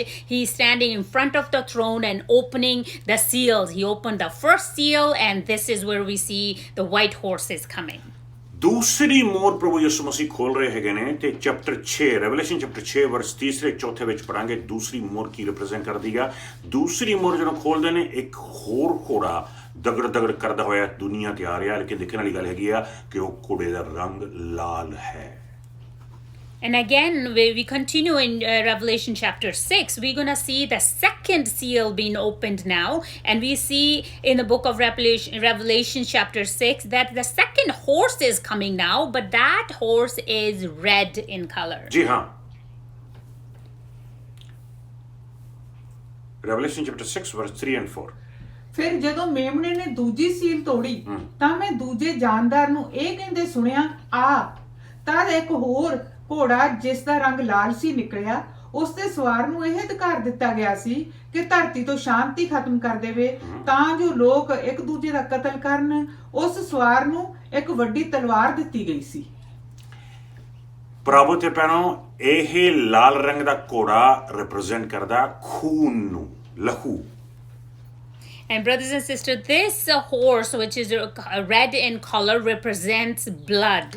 ਜਾਣੀ ਕਿ ਲੜਾਈਆਂ ਜਾਣੀ ਕਿ ਯੁੱਧ That means a lot of riots and wars and all those kind of things. ਯਾਦ ਰੱਖੋ ਕਿ ਇਸ ਲਾਲ ਘੋੜੇ ਨੂੰ ਇੱਕ ਵੱਡੀ ਤਲਵਾਰ ਦਿੱਤੀ ਗਈ ਹੈ ਜਾਣੀ ਕਿ ਬਹੁਤ ਵੱਡਾ ਯੁੱਧ ਜਿਹੜਾ ਆਰੰਭ ਹੋਣ ਜਾ ਰਿਹਾ ਹੈ ਇਸ ਦੁਨੀਆ ਦੇ ਉੱਤੇ And remember that the end part of the verse says that to him was given a large sword. So that means a big war is going to take place on this earth. ਯਾਦ ਰੱਖੋ ਪ੍ਰਭੂ ਤੇ ਭੈਣੋ ਜੇ ਇਹਨੂੰ ਵੱਡੀ ਤਲਵਾਰ ਦਿੱਤੀ ਗਈ ਆ ਇਹ ਵੱਡਾ ਯੁੱਧ ਜਿਹੜਾ ਹੈ ਵਾਕਈ ਕਈ ਥਿਓਲੋਜੀਸ਼ਨ ਕਹਿੰਦੇ ਨੇ ਜਿਹੜੇ ਪਰਮੇਸ਼ਰ ਦੇ ਵਚਨ ਨੂੰ ਪੜ੍ਹਨ ਵਾਲੇ ਮਾਹਿਰ ਨੇ ਕਹਿੰਦੇ ਨੇ ਵੀ ਇਹ ਥਰਡ ਵਰਲਡ ਵਾਰ ਲੱਗਣ ਜਾ ਰਹੀ ਆ And some people who actually read the word of God in depth, they say that at that time it could be the third world war. ਦੇਖਿਆ ਜਾਵੇ ਤੁਸੀਂ ਧਿਆਨ ਨਾਲ ਕਿ ਇਹਨੂੰ ਕਿਹਾ ਗਿਆ ਹੈ ਵੀ ਜਿਹੜੀ ਸ਼ਾਂਤੀ ਆ ਭੰਗ ਕਰਨ ਜਾ ਜਾਣੀ ਕਿ ਜਿਹੜੀ ਸ਼ਾਂਤੀ ਐਂਟੀ ਕ੍ਰਾਈਸਟ ਨੇ ਪਹਿਲੇ ਘੋੜੇ ਨੇ ਜਿਹੜੀ ਸ਼ਾਂਤੀ ਬਣਾਈ ਸੀ ਉਹ ਇੱਕ ਹਫ਼ਤਾ ਹੀ ਰਹੇਗੀ ਮਸਾਂ ਤੇ ਉਹ ਤੋਂ ਬਾਅਦ ਦੇ ਵਿੱਚ ਲੜਾਈਆਂ ਝਗੜੇ ਸ਼ੁਰੂ ਹੋ ਜਾਣਗੇ ਤੇ ਐਂਡ ਵਿੱਚ ਜਾ ਕੇ ਕਹ ਲਓ ਕਿ ਵਾਰ ਜਿਹੜੀ ਲੱਗ ਜਾਵੇਗੀ And as we saw previously, that the first seal, when it was opened, the white horse Antichrist, he tried to keep peace make peace everywhere, but that only barely lasts 1 week. And after that, this horse comes and the wars and all the things start, because this person is actually here to take away the peace from this earth. ਹੁਣ ਤੁਸੀਂ ਸੋਚੋ ਜੇ third world war ਲੱਗ ਜਾਂਦੀ ਹੈ ਭਰਾਵੋ ਤੇ ਭੈਣੋ, ਤੁਸੀਂ ਸੋਚੋ ਵੀ ਦੁਨੀਆ ਦੇ ਵਿੱਚ ਕਿੰਨਾ ਨਾਸ਼ ਹੋਵੇਗਾ। And just think about it, brothers and sisters, if the third world war starts, how much destruction will take place on this earth. ਕਿਸੇ ਨੇ ਕਿਹਾ ਜਿਹੜੀ ਪਹਿਲੀ ਵਰਲਡ ਵਾਰ ਸੀਗੀ, Somebody said the first world war, ਉਹ 7 ਗੁਣਾ ਜ਼ਿਆਦਾ ਸੀ 901 ਯੁੱਧਾਂ ਤੋਂ ਜਿਹੜੇ ਉਹ ਤੋਂ ਪਹਿਲਾਂ ਲੜੇ ਗਏ ਸੀ। 7 ਗੁਣਾ ਜ਼ਿਆਦਾ। the first world war was almost as big as 900 small wars taken place before that. ਮੈਂ ਐਕਸਪਲੇਨ ਕਰਾਂਗਾ। 7 times more. ਮੈਂ ਐਕਸਪਲੇਨ ਕਰਨਾ ਚਾਹਾਂਗਾ 901 ਯੁੱਧ ਹੋਏ ਸੀਗੇ ਫਸਟ ਵਰਲਡ ਵਾਰ ਤੋਂ ਪਹਿਲਾਂ। Before the first world war, there was a 901 wars taken place. ਜਿਹੜੀ ਫਸਟ ਵਰਲਡ ਵਾਰ ਸੀ ਉਹ 7 ਗੁਣਾ 901 ਤੋਂ ਜ਼ਿਆਦਾ ਵੱਡੀ ਸੀ। And the first world war was 7 times bigger than those 901 wars that were taken place. ਜਿਹੜੀ second world war ਸੀ But the second world war, ਉਹ first world war ਤੋਂ 4 ਗੁਣਾ ਜ਼ਿਆਦਾ ਸਟਰੋਂਗ ਸੀ। it was 4 times stronger than the first one. ਹੁਣ ਤੁਸੀਂ ਆਪੇ ਸੋਚੋ ਜਿਹੜੀ ਥਰਡ ਵਰਲਡ ਵਾਰ ਹੈ And just think about it, the third world war, if it ਕਿੰਨੀ happens, ਤਾਕਤਵਰ ਹੋਵੇਗੀ। how much more strong, how much more powerful will it be? ਪੜਾਂਗੇ ਪਰਮੇਸ਼ਰ ਦੇ ਵਚਨ ਵਿੱਚ ਮਤੀ ਚੈਪਟਰ 24 ਵਰਸ 6 7 8 ਵਿੱਚ ਦੇਖਾਂਗੇ ਪ੍ਰਭੂ ਯਿਸੂ ਮਸੀਹ ਜੀ ਨੇ ਕਲੀਅਰਲੀ ਦੱਸਿਆ ਸੀਗਾ ਕਿ ਜਦੋਂ ਤੁਸੀਂ ਖਬਰਾਂ ਸੁਣੋ, ਜਦੋਂ ਤੁਸੀਂ ਰੂਮਰਸ ਸੁਣੋ, ਇੱਧਰ ਦੇ ਉੱਧਰ ਦੇ ਵੀ ਲੜਾਈ ਲੱਗਣ ਜਾ ਰਹੀ ਹੈ, ਇੱਧਰ ਯੁੱਧ ਹੋਣ ਜਾ ਰਿਹਾ, ਇੱਧਰ ਲੜਾਈ ਲੱਗਣ ਜਾ ਰਹੀ ਹੈ, ਸਮਝੋ ਕਿ ਉਹ ਸਮਾਂ ਨੇੜੇ ਹੈ। And we're going to read in the book of Matthew chapter 24 verse 6 7 and 8. Lord Jesus said, when you see all these wars taking place and all the stuff happening on this earth, earthquakes and all that, that means the time is near. Matthew chapter 24 verse 6 7 and 8। ਜੀ ਹਾਂ, ਤੁਸੀਂ ਲੜਾਈਆਂ ਦੀਆਂ ਅਫਵਾਹਾਂ ਦੂਰੋਂ ਅਤੇ ਨੇੜਿਓਂ ਸੁਣੋਗੇ, ਪਰ ਸਾਵਧਾਨ, ਘਬਰਾਉਣਾ ਨਹੀਂ, ਕਿਉਂਕਿ ਇਹੋ ਜਿਹੀਆਂ ਗੱਲਾਂ ਦਾ ਹੋਣਾ ਜ਼ਰੂਰੀ ਹੈ, ਪਰ ਅੰਤ ਅਜੇ ਦੂਰ ਹੈ। ਕੌਮ ਦੇ ਵਿਰੁੱਧ ਖੜੀ ਹੋ ਜਾਵੇਗੀ ਅਤੇ ਰਾਜ ਉੱਤੇ ਚੜ੍ਹਾਈ ਕਰੇਗਾ। ਕਈ ਤਾਂ ਭੁਚਾਲ ਆਉਣਗੇ ਅਤੇ ਅਕਾਲ ਪਾਉਣਗੇ। ਸਭ ਗੱਲਾਂ ਤਾਂ ਦੁੱਖਾਂ ਦਾ ਸ਼ੁਰੂ ਹੀ ਹੋਣਗੀਆਂ। ਯਾਨੀ ਕਿ ਹਜੇ ਉਹ 7 ਸਾਲ ਦੇ ਦੁੱਖ ਚੱਲ ਨਹੀਂ ਰਹੇ, ਹਜੇ ਉਹਦਾ ਸ਼ੁਰੂ ਆ, ਹਜੇ ਸ਼ੁਰੂ ਨਹੀਂ ਹੋਇਆ, ਉਹ ਤੋਂ ਪਹਿਲਾਂ ਹੀ ਆ ਰਹੇ ਨੇ। ਯਾਨੀ ਕਿ ਰੈਪਚਰ ਬਹੁਤ ਨੇੜੇ ਆ ਪ੍ਰਭੂ ਦੇ ਬਣੋ। ਪ੍ਰਭੂ ਯਿਸੂ ਮਸੀਹ ਜੀ ਦਾ ਆਣਾ ਬਹੁਤ ਹੀ ਨਜ਼ਦੀਕ ਆ। ਆਪਣੇ ਆਪ ਨੂੰ ਤਿਆਰ ਰੱਖੋ। And that means the rapture is really, really close, brothers and sisters. Let's be ready all the time, because the word of God says that all these things will happen. This is just the beginning of those pains, of those 7 years of tribulation time. ਸੋ ਪਹਿਲਾ ਘੋੜਾ ਜਿਹੜਾ ਹੈਗਾ ਆ ਝੂਠੀ ਸ਼ਾਂਤੀ ਲੈ ਕੇ ਆਇਆ। ਦੂਸਰਾ ਘੋੜਾ ਜਿਹੜਾ ਪਹਿਲਾ ਘੋੜਾ ਹੈਗਾ ਚਿੱਟੇ ਰੰਗ ਦਾ, ਝੂਠੀ ਸ਼ਾਂਤੀ। ਦੂਸਰਾ ਘੋੜਾ ਹੈਗਾ ਲਾਲ ਰੰਗ ਦਾ, ਉਹ ਯੁੱਧ ਲੈ ਕੇ ਆ ਰਿਹਾ ਹੈਗਾ। ਤੀਸਰਾ ਘੋੜਾ ਖੁੱਲ ਰਿਹਾ ਹੈਗਾ ਭਰਾਵੋ, ਜਿਹੜਾ ਤੀਸਰਾ ਘੋੜਾ ਹੈਗਾ ਆ ਉਹ ਕਾਲੇ ਰੰਗ ਦਾ ਹੈ। And the first horse is bringing fake peace. The second horse is bringing wars. Now the third horse, brothers and sisters, is black in color. ਦੇਖੋਗੇ ਪਰਮੇਸ਼ਰ ਦੇ ਬਚਨ ਚ ਪ੍ਰਕਾਸ਼ ਦੀ ਪੋਥੀ ਚੈਪਟਰ 6 ਵਰਸ 5 ਤੇ 6 ਪੜਾਂਗੇ ਆਪਾਂ। We're going to read in the book of Revelation chapter 6 verse 5 and 6. ਜੀ ਹਾਂ, ਫਿਰ ਜਦੋਂ ਮੇਮਣੇ ਨੇ ਤੀਜੀ ਸੀਲ ਤੋੜੀ ਤਾਂ ਮੈਂ ਤੀਜੇ ਜਾਨਦਾਰ ਨੂੰ ਇਹ ਕਹਿੰਦੇ ਸੁਣਿਆ, ਤਦ ਮੈਂ ਇੱਕ ਕਾਲੇ ਰੰਗ ਦਾ ਘੋੜਾ ਵੇਖਿਆ, ਜਿਸ ਦੇ ਸਵਾਰ ਦੇ ਹੱਥ ਵਿੱਚ ਇੱਕ ਤੱਕੜੀ ਸੀ। ਇਸ ਦੇ ਨਾਲ ਹੀ ਮੈਂ ਇੱਕ ਹੋਰ ਆਵਾਜ਼ ਸੁਣੀ ਜੋ ਲੱਗਦੀ ਸੀ ਕਿ 4 ਜਾਨਦਾਰਾਂ ਦੇ ਵਿਚਕਾਰੋਂ ਆ ਰਹੀ ਸੀ। ਉਹ ਆਵਾਜ਼ ਕਹਿ ਰਹੀ ਸੀ, 1 ਦਿਨਾਰ ਦੀ 1 ਸੇਰ ਕਣਕ ਅਤੇ ਇਸੇ ਤਰ੍ਹਾਂ 1 ਦਿਨਾਰ ਦੇ 3 ਸੇਰ ਜੌਂ, ਪਰ ਤੇਲ ਅਤੇ ਦਾਖਸਾਰ ਦੀ ਕੋਈ ਹਾਨੀ ਨਾ ਕਰਨਾ। ਵਾਓ। ਜਾਨੀ ਕਿ ਭਰਾਵੋ ਦੇਖਣ ਦੇ ਇਹ ਪਤਾ ਲੱਗਦਾ ਹੈ ਕਿ ਜਿਹੜਾ ਕਾਲਾ ਘੋੜਾ ਜਿਹੜਾ ਹੈਗਾ ਆ ਇਹ ਫੈਮਿਨ ਨੂੰ ਰਿਪਰੈਜ਼ੈਂਟ ਕਰ ਰਿਹਾ ਆ। ਇਹ ਕਾਲਾ ਘੋੜਾ ਜਾਨੀ ਕਿ ਬਹੁਤ ਅਕਾਲ ਪੈ ਜਾਵੇਗਾ, ਲੋਕ ਭੁੱਖੇ ਹੋਣਗੇ, ਖਾਣ ਨੂੰ ਕੁਛ ਨਹੀਂ ਮਿਲੇਗਾ ਤੇ ਖਾਣਾ ਬਹੁਤ ਹੀ ਮਹਿੰਗਾ ਹੋਵੇਗਾ, ਦਾਣੇ ਜਿਹੜੇ ਨੇ ਉਹ ਨਾਪ ਕੇ ਦਿੱਤੇ ਜਾਣਗੇ। And this black horse, brothers and sisters, looks like here when we read the word of God that represent famine, that there'll be no food on this earth and there will be very little stored food that will be sold very expensively. So it will be very hard to find food on this earth. So obviously ਲੜਾਈ ਤੋਂ ਬਾਅਦ ਖਾਣਾ ਜਿਹੜਾ ਆ, ਖੁਰਾਕ ਜਿਹੜੀ ਆ ਬਹੁਤ ਹੀ ਖਤਮ ਹੋ ਜਾਵੇਗੀ ਤੇ ਲੋਕਾਂ ਨੂੰ ਖਾਣ ਨੂੰ ਪੀਣ ਨੂੰ ਮਿਲੇਗਾ ਨਹੀਂ ਕੁਛ। And of course, after the wars that will take place, that there'll be no more food here and it will be really hard for people to find food and there'll be days of famine. Jeremiah chapter 14 verse ਪਹਿਲੇ ਦੂਸਰੇ ਦੇ ਵਿੱਚ ਜਦੋਂ Jerusalem ਫੈਮਿਨ ਦੇ ਵਿੱਚੋਂ ਦੀ ਨਿਕਲ ਕੇ ਗਿਆ ਸੀਗਾ, ਭੁੱਖ ਦੇ ਵਿੱਚੋਂ ਦੀ ਨਿਕਲ ਕੇ ਗਿਆ ਸੀਗਾ, ਉਦੋਂ ਜਰੂਸਲਮ ਦੇ ਵਿੱਚ ਵੀ ਕੁਝ ਇਦਾਂ ਦੇ ਚਿੰਨ੍ਹ ਨਜ਼ਰ ਆ ਰਹੇ ਸੀਗੇ। And in book of Jeremiah chapter 14 verse 1 and 2, when Jerusalem also went through famine, and then we will read that we see also some these kind of things happening in there as well. ਆਓ ਦੇਖੀਏ ਜਰਮੀਆ chapter 14 verse 1 and 2। ਜੀ ਹਾਂ, ਪ੍ਰਭੂ ਨੇ ਜਰਮਾਇਆ ਨੂੰ ਔੜ ਦੇ ਸੰਬੰਧ ਵਿੱਚ ਕਿਹਾ, ਯਹੂਦਾ ਵਿਰਲਾਪ ਕਰ ਰਿਹਾ ਹੈ, ਇਸ ਦੇ ਨਗਰ ਨਾਸ਼ ਹੋ ਰਹੇ ਹਨ, ਇਸ ਦੇ ਲੋਕ ਨਿੰਮੋਂ ਝੂਣੇ ਹੋਏ ਧਰਤੀ ਉੱਤੇ ਬੈਠੇ ਹਨ ਅਤੇ ਯਰੂਸ਼ਲਮ ਮਦਦ ਲਈ ਪੁਕਾਰ ਰਿਹਾ ਹੈ। ਦੂਸਰੇ ਟ੍ਰਾਂਸਲੇਸ਼ਨ 'ਚ ਲਿਖਿਆ ਵੀ ਜਰੂਸਲਮ ਦੀਆਂ ਜਿਹੜੀਆਂ ਕੰਧਾਂ ਨੇ ਉਹ ਕਾਲੀਆਂ ਹੋ ਗਈਆਂ ਨੇ।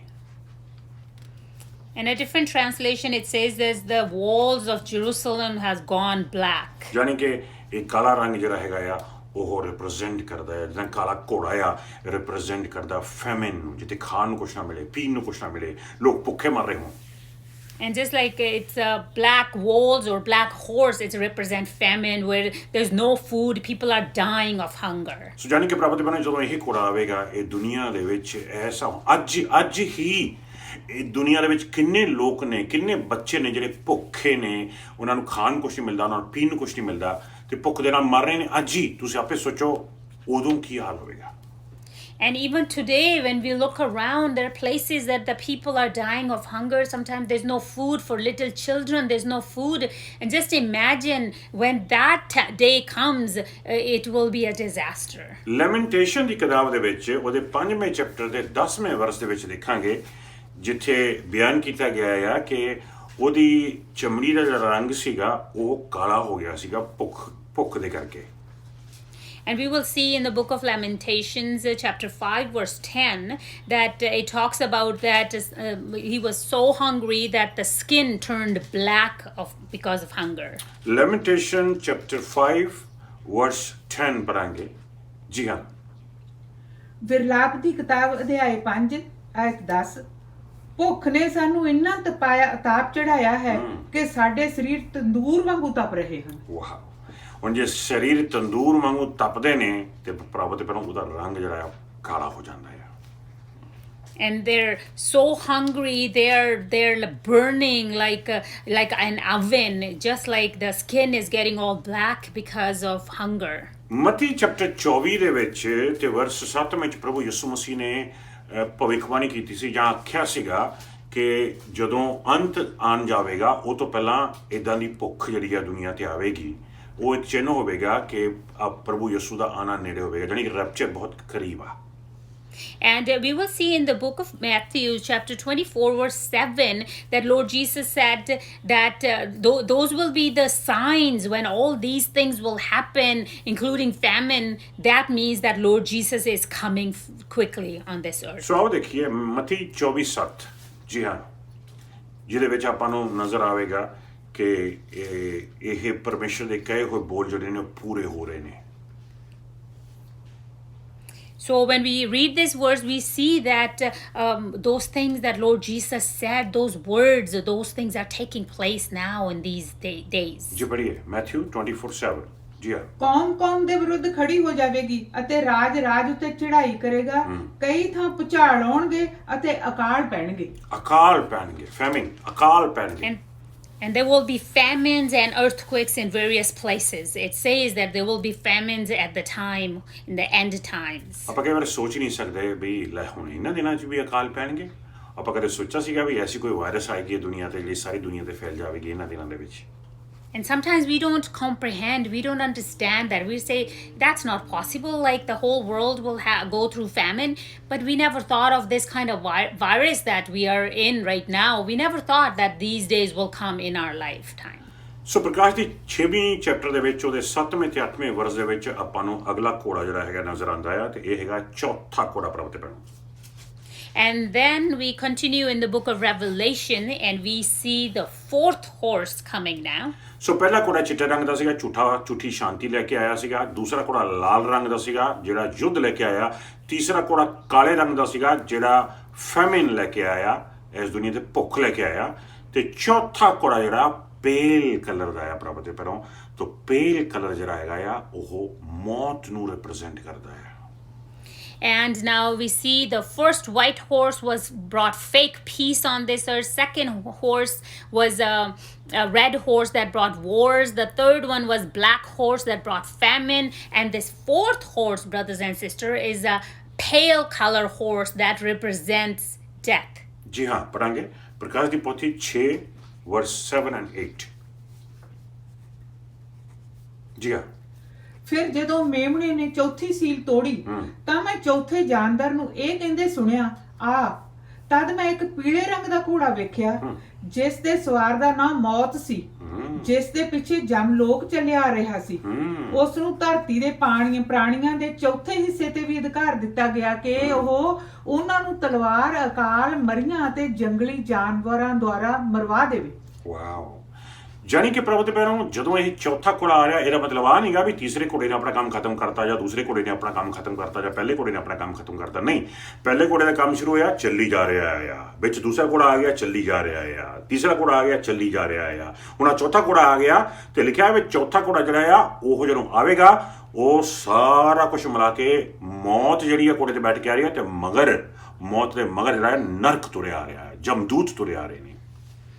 And brothers and sisters, when the first after the first horse, when the second horse comes, the third and fourth horse, that doesn't mean the first horse's job is all finished and he's done. No, it continues. It continues when the second horse comes, then the first and the second continue, and so on. They just continue. At the time when the fourth horse comes, all the others are still continue doing their work. And the fourth horse, it says in the Word of God that he's a pale color horse, and its rider was named Death. And Hades were following close behind him. ਸੋ ਪੰਜਾਬੀ ਦੇ ਵਿੱਚ word use ਕੀਤਾ ਗਿਆ ਹੈ ਵੀ ਮੌਤ ਤਾਂ ਇਹਦੇ ਉੱਤੇ ਸਵਾਰ ਹੋ ਕੇ ਆ ਰਹੀ ਸੀ, ਲੇਕਿਨ ਮਗਰ ਉਹਦੇ ਮੌਤ ਦੇ ਮਗਰ ਕੌਣ ਆ ਰਿਹਾ ਆ? ਜਮਲੋਕ ਤੁਰਿਆ ਆ ਰਿਹਾ ਆ। And here it says that the death itself is on the horse, but the Hades was following right behind him. ਮੌਤ ਤੇ ਜਮਲੋਕ ਜਿਹੜੇ ਨੇ ਇਹ ਦੋਨੋਂ ਐਸੇ ਭਰਾ ਨੇ ਜਿਹੜੇ ਕਦੇ ਅਲੱਗ ਨਹੀਂ ਹੁੰਦੇ, ਇਕੱਠੇ ਰਹਿੰਦੇ ਨੇ। And death and Hades, they never separate. They always go together. ਜਿੱਥੇ ਮੌਤ ਗਈ ਉੱਥੇ ਜਮਲੋਕ ਵੀ ਗਿਆ। And wherever the death goes, Hades goes right behind. ਲੇਕਿਨ ਧੰਨਵਾਦ ਕਰਦੇ ਹਾਂ ਪ੍ਰਭੂ ਯਿਸੂ ਮਸੀਹ ਦੀ ਕੁਰਬਾਨੀ ਦਾ, ਪ੍ਰਭੂ ਦੇ ਪੈਰੋਂ ਜਿਹਨੇ ਸਲੀਬ ਦੇ ਉੱਤੇ ਆਪਣਾ ਲਹੂ ਬਹਾ ਕੇ ਮੌਤ ਨੂੰ ਡਿਸਟਰੋਏ ਕਰ ਦਿੱਤਾ ਆ। ਅੱਜ ਵਿਸ਼ਵਾਸੀਆਂ ਦੇ ਵਾਸਤੇ ਮੌਤ ਨਹੀਂ ਰਹੀ, ਬਲਕਿ ਇੱਕ ਦਰਵਾਜ਼ਾ ਬਣ ਗਿਆ ਆ ਜਿਹੜਾ ਸਵਰਗਾਂ ਦੇ ਵਿੱਚ ਸਾਨੂੰ ਲੈ ਕੇ ਜਾਂਦਾ ਆ।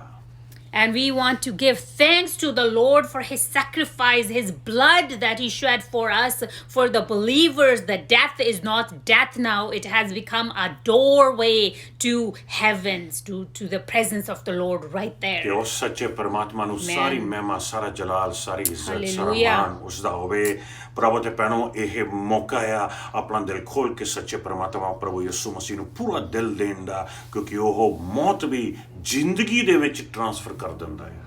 And this is the time to open our hearts completely and give our hearts completely to Lord Jesus, because when we open our heart to him and he transferred the changes the death even into life, eternal life. ਪ੍ਰਭੂ ਯਿਸੂ ਮਸੀਹ ਜੀ ਨੇ ਆਖਿਆ ਸੀਗਾ ਪਤਰਸ ਨੂੰ, ਪਤਰਸ ਤੁਸੀਂ ਕੀ ਕਹਿੰਦੇ ਹੋ ਕਿ ਮੈਂ ਕੌਣ ਆ? ਤੇ ਪਤਰਸ ਨੇ ਆਖਿਆ ਸੀਗਾ ਤੂੰ ਮਸੀਹ ਆ, ਪਰਮੇਸ਼ਰ ਦਾ ਪੁੱਤਰ ਆ। ਤੇ ਪ੍ਰਭੂ ਯਿਸੂ ਮਸੀਹ ਜੀ ਨੇ ਆਖਿਆ ਸੀਗਾ ਇਸ ਰੈਵਲੇਸ਼ਨ ਤੇ ਮੈਂ ਆਪਣਾ ਚਰਚ ਖੜਾ ਕਰਾਂਗਾ ਤੇ ਨਰਕਾਂ ਦੇ ਦਰਵਾਜ਼ੇ ਇਹਦੇ ਸਾਹਮਣੇ ਖੜੇ ਨਹੀਂ ਰਹਿਣਗੇ।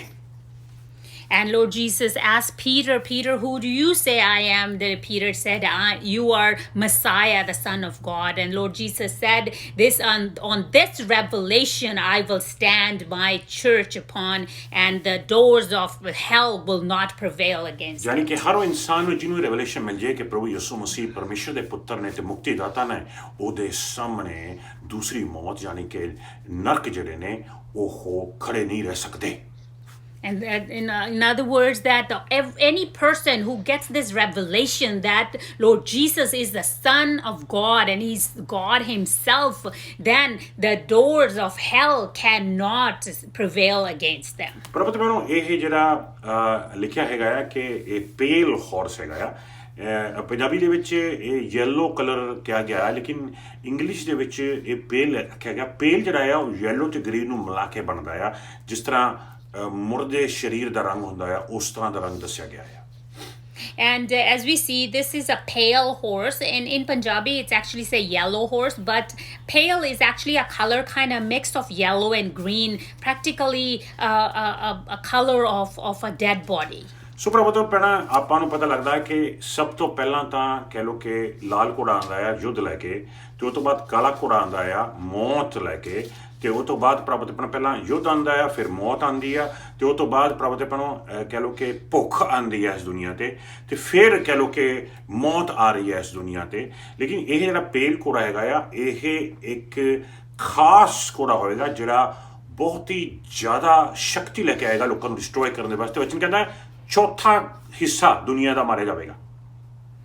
And as we continue seeing that the wars will happen first, and then famine will happen, and then this death will happen, and the word of God says that this horse, the fourth horse, actually will destroy the fourth part, 1/4 of this earth. He will be a very, very powerful one. ਜੇ ਅੱਜ ਦੁਨੀਆ ਦੀ population ਜਿਹੜੀ ਆ 8 billion ਆ, ਇਹਦਾ ਮਤਲਬ 2 billion ਮਾਰੇ ਜਾਣਗੇ। And if today's the whole world's population is 8 billion, that means the 2 billion of it will be destroyed. ਪਹਿਲਾਂ ਮੌਤ ਦੇ ਨਾਲ ਕਿੰਨੇ ਮਰ ਗਏ? How many died before ਫਿਰ ਭੁੱਖ ਦੇ ਨਾਲ ਫੈਮਿਨ ਨਾਲ ਕਿੰਨੇ ਮਰ ਗਏ? Oh, first with war, how many died, and then with famine, so many people died. ਹੁਣ ਜਦੋਂ ਇਹੀ ਘੋੜਾ ਆਵੇਗਾ ਮੌਤ ਬੈਠ ਕੇ, ਇਹ ਉਸ ਸਮੇਂ ਪ੍ਰਭੂ ਦੇ ਪੈਰੋਂ ਐਸੇ ਬਾਇਓਲੋਜੀਕਲ ਵੈਪਨਸ ਜਿਹੜੇ ਨੇ ਉਹ ਚੱਲਣਗੇ ਜਿਹੜੇ ਆਪਾਂ ਅੱਜ ਤੱਕ ਚੱਲਦੇ ਹੋਏ ਦੇਖੇ ਨਹੀਂ। And when this horse comes, the horse of death, there will be weapons, biological weapons that we never seen in our lifetime. ਛੋਟੇ ਹੁੰਦੇ ਆਪਾਂ ਐਟਮ ਬੰਬ ਤੋਂ ਡਰਦੇ ਹੁੰਦੇ ਸੀਗੇ ਵੀ ਸਿਟੀ ਖਤਮ ਕਰ ਦਿੰਦਾ ਹੈ ਐਟਮ ਬੰਬ, ਲੇਕਿਨ ਇਸ ਸਮੇਂ ਬਾਇਓਲੋਜੀਕਲ ਬੰਬ ਚੱਲਣਗੇ ਜਿਹਦੇ ਨਾਲ ਹਫ਼ਤਿਆਂ ਦੇ ਵਿੱਚ ਹੀ ਸਿਟੀ ਨਹੀਂ ਸਾਰੀ ਦੁਨੀਆ ਦੇ ਵਿੱਚੋਂ ਹਜ਼ਾਰਾਂ ਤੇ ਹਜ਼ਾਰਾਂ ਕਰੋੜਾਂ ਤੇ ਕਰੋੜ ਲੋਕ ਮਾਰੇ ਜਾਣਗੇ। And when we were little, we used to hear about atom bomb, that the whole city can be destroyed. But at this time, there will be such a biological weapons that we cannot even imagine what can they do. They can destroy 1/4 of the world at a time. ਲੇਕਿਨ ਪ੍ਰਭੂ ਯਿਸੂ ਮਸੀਹ ਨੇ ਕਿਹਾ ਸੀ ਤੇ ਜਿਹੜਾ ਮੇਰੇ ਤੇ ਵਿਸ਼ਵਾਸ ਕਰੇ ਉਹ ਕਦੇ ਮਰੇਗਾ ਨਹੀਂ। But Lord Jesus said, whoever will believe in me will never die. ਪ੍ਰਭੂ ਦੇ ਪੈਰੋਂ ਦੇ ਨਾਲ ਹੀ ਪੰਜਵੀਂ ਮੋਹਰ ਜਿਹੜੀ ਆ ਪ੍ਰਭੂ ਯਿਸੂ ਖੋਲਣ ਜਾ ਰਹੇ ਨੇ ਸਵਰਗ ਦੇ ਵਿੱਚ। ਚੈਪਟਰ 6 ਰੈਵਲੇਸ਼ਨ ਚੈਪਟਰ 6 ਵਰਸ 9, 10, 11 ਪੜਾਂਗੇ। And we're going to continue reading chapter 6, verse 9, 10, and 11. Seal number 6 is about to be opened. ਜੀ ਆਓ ਦੇਖੀਏ ਰੈਵਲੇਸ਼ਨ ਚੈਪਟਰ 6 ਵਰਸ 9 to 11।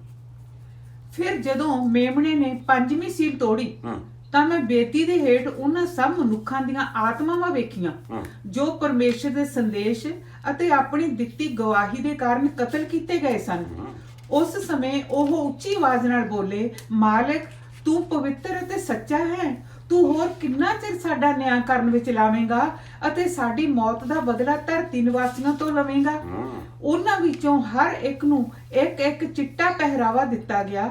ਉਹਨਾਂ ਨੂੰ ਇਹ ਵੀ ਕਿਹਾ ਗਿਆ ਕਿ ਉਹ ਕੁਝ ਚਿਰ ਦੇ ਲਈ ਹੋਰ ਆਰਾਮ ਕਰਨ, ਜਦੋਂ ਤੱਕ ਕਿ ਉਹਨਾਂ ਦੇ ਸਾਥੀ ਸੇਵਾਦਾਰ ਅਤੇ ਭਰਾਵਾਂ ਦੀ ਗਿਣਤੀ ਪੂਰੀ ਨਾ ਹੋ ਜਾਵੇ ਜੋ ਕਤਲ ਕੀਤੇ ਜਾਣ ਵਾਲੇ ਹਨ।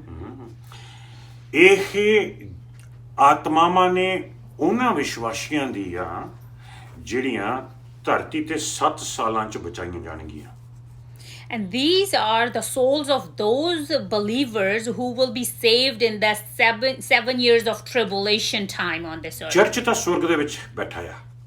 And the church will be already up there in heaven. ਧਰਤੀ ਤੇ ਸੁਰਗ ਤੋਂ ਮੋਹਰਾਂ ਖੁੱਲ ਰਹੀਆਂ ਨੇ ਤੇ ਧਰਤੀ ਤੇ ਆਫਤਾਂ ਆ ਰਹੀਆਂ ਨੇ।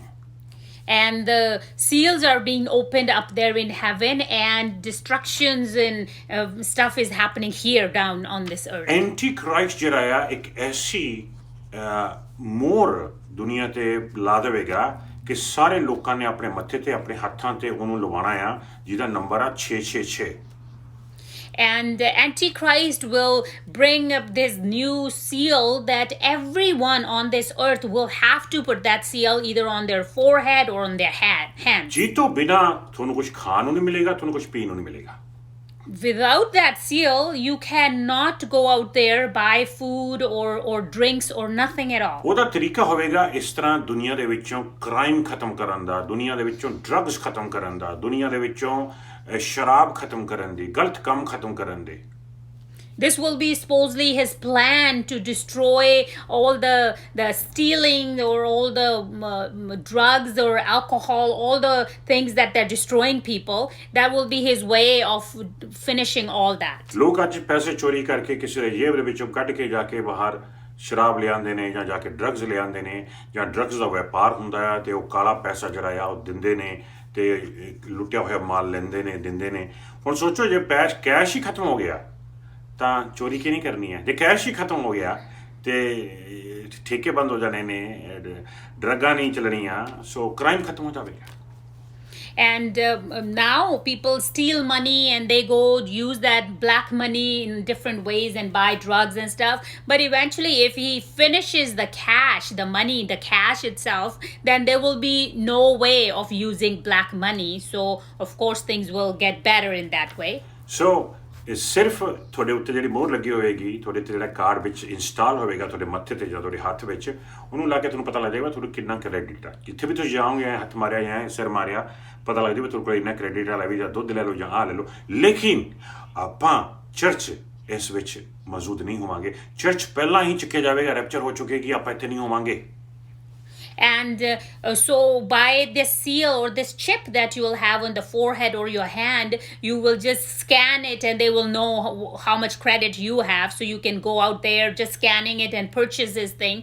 But we want to make sure that we know that the church won't be here in being part of all this. We will already be up there in heaven because the rapture will take place before this. ਲੇਕਿਨ ਜਿਹੜੇ ਵਿਸ਼ਵਾਸੀ ਨੇ, ਜਿਹੜੇ ਲੋਕਾਂ ਨੂੰ ਪ੍ਰਭੂ ਦਾ ਵਚਨ ਦੱਸਿਆ ਜਾ ਰਿਹਾ ਆ, 144,000 ਪ੍ਰਚਾਰਕ ਜਿਹੜੇ ਪ੍ਰਚਾਰ ਕਰ ਰਹੇ ਨੇ, ਸਾਇਲੈਂਟ ਵਿਟਨੈਸ ਪ੍ਰਚਾਰ ਕਰ ਰਹੇ ਆ ਬਾਈਬਲ, ਜਦੋਂ ਲੋਕਾਂ ਨੂੰ ਯਿਸੂ ਬਾਰੇ ਪਤਾ ਲੱਗੇਗਾ ਤਾਂ ਯਿਸੂ ਨੂੰ ਸਵੀਕਾਰ ਕਰ ਲੈਣਗੇ ਤੇ ਉਹ ਰਿਜੈਕਟ ਕਰ ਦੇਣਗੇ ਇਸ ਸੀਲ ਨੂੰ, ਤੇ ਐਂਟੀਕ੍ਰਾਈਸਟ ਉਹਨਾਂ ਨੂੰ ਮਾਰ ਦੇਵੇਗਾ ਤੇ ਉਹਨਾਂ ਦੀਆਂ ਜਾਨਾਂ ਇੱਕ ਇੱਕ ਕਰਕੇ ਸਵਰਗ ਵਿੱਚ ਪਹੁੰਚਣਗੀਆਂ।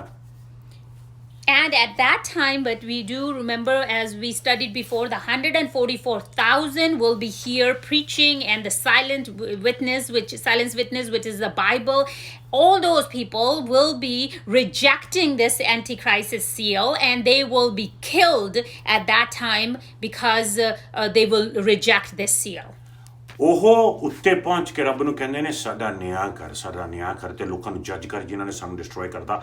ਇੱਥੋਂ ਪਤਾ ਲੱਗਦਾ ਕਿ ਚਰਚ ਦਾ ਹਿੱਸਾ ਨਹੀਂ ਗਏ, ਬਲਕਿ ਉਹ ਟ੍ਰਿਬੂਲੇਸ਼ਨ ਟਾਈਮਸ ਦੇ ਸੇਂਟਸ ਨੇ। And then they will go up there and they will say to the Father in front of the throne, they will be saying that, judge us, judge those people who did all this to us. By this, we know that they are not part of the church. They are the tribulation saints. ਪਰਮੇਸ਼ਵਰ ਉਹਨਾਂ ਨੂੰ ਕਹਿੰਦਾ ਥੋੜਾ ਇੰਤਜ਼ਾਰ ਕਰੋ, 7 ਸਾਲ ਪੂਰੇ ਹੋ ਜਾਣ ਦਿਓ, ਚਾਹ ਕਿ ਸਾਰੇ ਜਿੰਨੇ ਮਰਨੇ ਨੇ ਮਰ ਜਾਣ ਇੱਕ ਵਾਰ, ਇਕੱਠੇ ਹੋਣ ਤੇ ਫੇਰ ਇਕੱਠਾ ਨਿਆਂ ਕਰਾਂਗੇ ਉਹਨਾਂ ਸਾਰਿਆਂ ਦਾ। And the Father tells them that just wait, have patience. All the people who had to be killed, let them all be killed, and then together with them we will be doing the judgment. ਉਸ ਸਮੇਂ ਲੋਕ ਆਪਣੀ ਜਾਨ ਗਵਾ ਕੇ ਮੁਕਤੀ ਲੈਣਗੇ। And that time people will give their lives to receive salvation. ਜਿਹਨੇ ਵੀ ਮੋਹਰ ਲਵਾ ਲਈ ਉਹ ਸ਼ੈਤਾਨ ਦੀ, ਉਹ ਮੁਕਤੀ ਗਵਾ ਬੈਠਿਆ ਹਮੇਸ਼ਾ ਹਮੇਸ਼ਾ ਦੇ ਵਾਸਤੇ।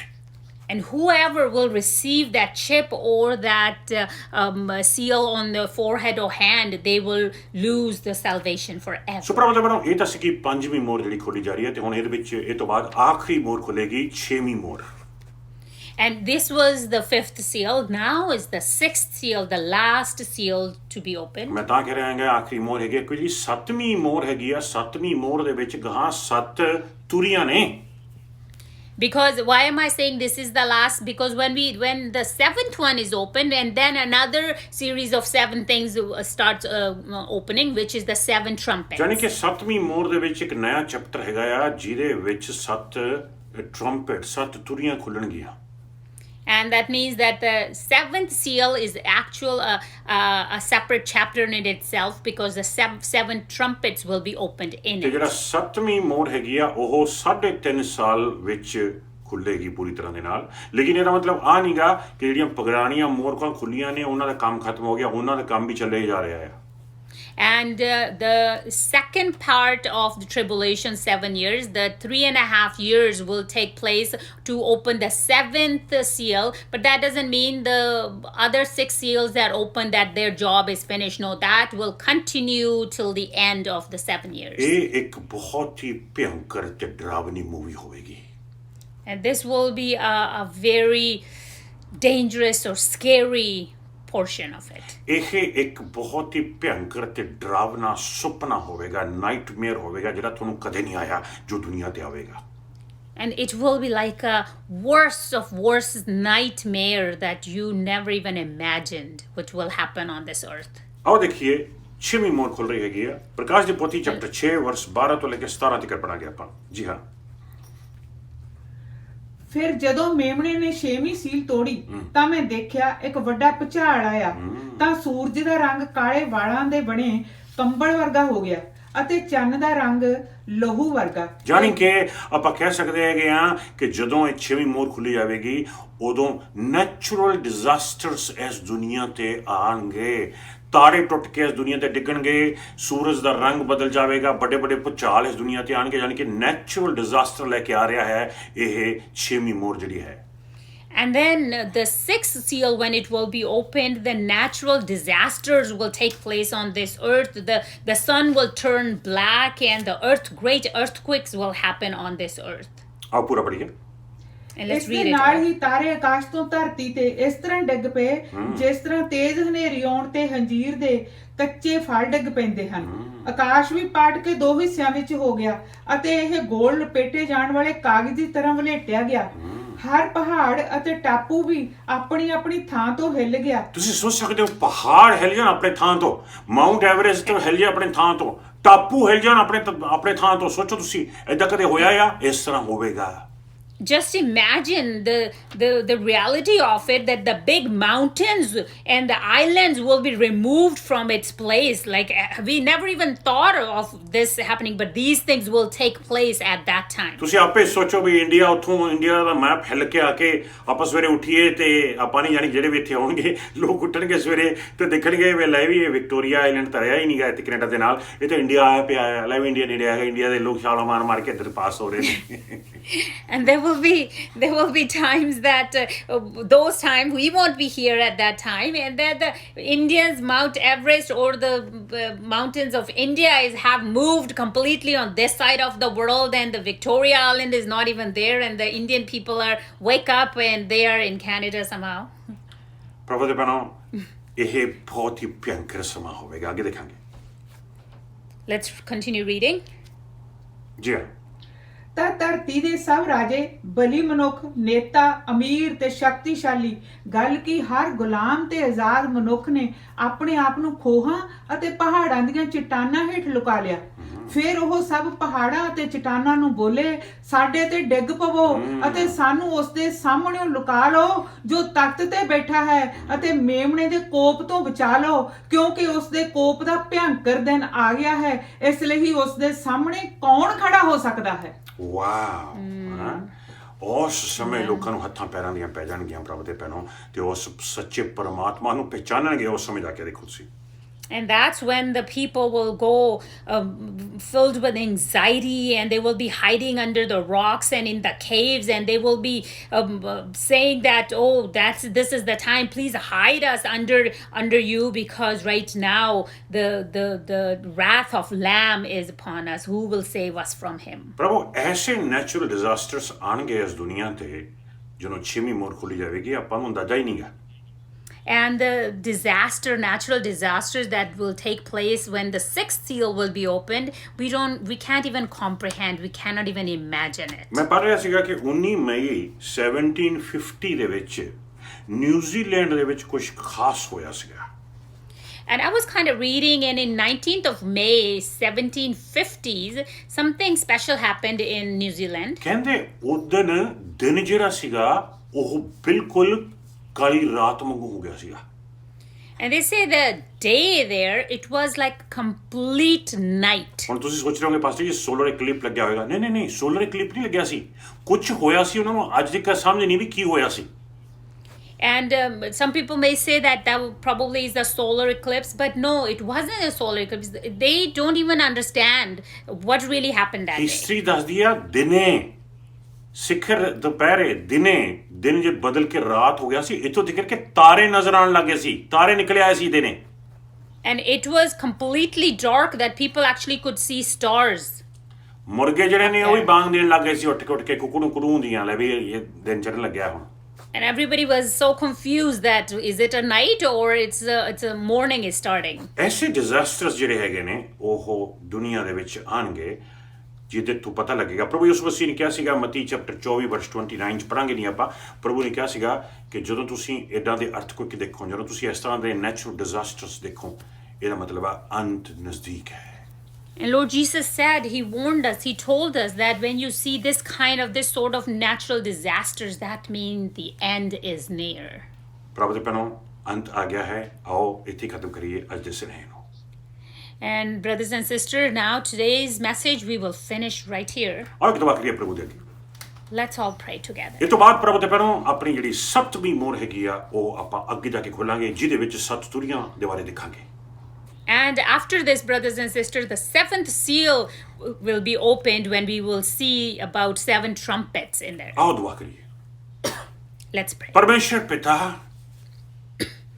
God Father, ਕਿਰਪਾ ਕਰੋ ਦਇਆ ਕਰੋ ਮਿਹਰ ਕਰੋ ਸਾਡੀਆਂ ਜ਼ਿੰਦਗੀਆਂ ਦੇ ਉੱਤੇ please have mercy on our lives. ਪ੍ਰਭੂ ਜੀ ਅਸੀਂ ਇੱਕ ਵਾਰ ਫਿਰ ਆਪਣੇ ਪਾਪਾਂ ਤੋਂ ਤੌਬਾ ਕਰਦੇ ਹਾਂ ਮਾਫੀ ਮੰਗਦੇ ਹਾਂ Once again, Lord Jesus, we ask for forgiveness for our sins and our mistakes. ਅਸੀਂ ਦੁਆ ਕਰਦੇ ਹਾਂ ਪ੍ਰਭੂ ਜੀ ਸਾਨੂੰ ਸੱਚ ਦਾ ਰਸਤਾ ਦਿਖਾਓ ਤੇ ਆਪਣੀ ਕਿਰਪਾ ਤੇ ਆਪਣੀ ਦਇਆ ਦੇ ਵਿੱਚ ਤੁਹਾਨੂੰ ਲੈ ਕੇ ਚੱਲੋ And we pray, Lord Jesus, that show us the way of mercy and take us in your presence. ਅਸੀਂ in ਦੁਆ your ਕਰਦੇ ਹਾਂ grace. ਪਰਮੇਸ਼ਰ ਪਿਤਾ ਕਿ ਅਸੀਂ ਆਪਣੀਆਂ ਅੱਖਾਂ ਲਗਾਤਾਰ ਸੱਚੇ ਪਰਮਾਤਮਾ ਪ੍ਰਭੂ ਯਿਸੂ ਮਸੀਹ ਜੀ ਉੱਤੇ ਲਾਈ ਰੱਖੀਏ ਸਾਡੀਆਂ ਅੱਖਾਂ ਸੱਜੇ ਖੱਬੇ ਨਾ ਜਾਣ ਬਲਕਿ ਤੇਰੇ ਤੇ ਲੱਗੀਆਂ ਰਹਿਣ And we pray, Lord Jesus, may our eyes be always focused on you. May they not go right or left, but just on you. ਪ੍ਰਭੂ ਜੀ ਅਸੀਂ ਦੁਆ ਕਰਦੇ ਹਾਂ ਕਿ ਸਾਡੇ ਜਾਣ ਵਾਲੇ ਦੀਆਂ ਅੱਖਾਂ ਖੋਲ ਦੇਵੋ ਤਾਂ ਕਿ ਉਹ ਵੀ ਤੁਹਾਡੇ 'ਚ ਵਿਸ਼ਵਾਸ ਕਰਕੇ ਮੁਕਤੀ ਪ੍ਰਾਪਤ ਕਰ ਸਕਣ And Lord, we also pray for our families, our relatives. Open their eyes as well so they can believe in you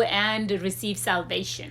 ਰੂਹ ਦੀ ਸ਼ਾਂਤੀ ਤੇ ਰੂਹ ਦੀ ਖੁਸ਼ੀ ਸਾਡੇ ਵਿੱਚ ਵੱਧਦੀ ਜਾਵੇ And may the joy and the peace of spirit be growing in us day by day. ਯਿਸੂ ਮਸੀਹ ਦੇ ਨਾਮ 'ਚ ਮੰਗਦੇ ਹਾਂ In the name of Jesus, we pray. ਆਮੀਨ Amen. ਆਮੀਨ Amen. ਜੈ ਮਸੀਹ ਦੀ ਸਾਰਿਆਂ ਨੂੰ God bless you God bless you, everyone. Amen.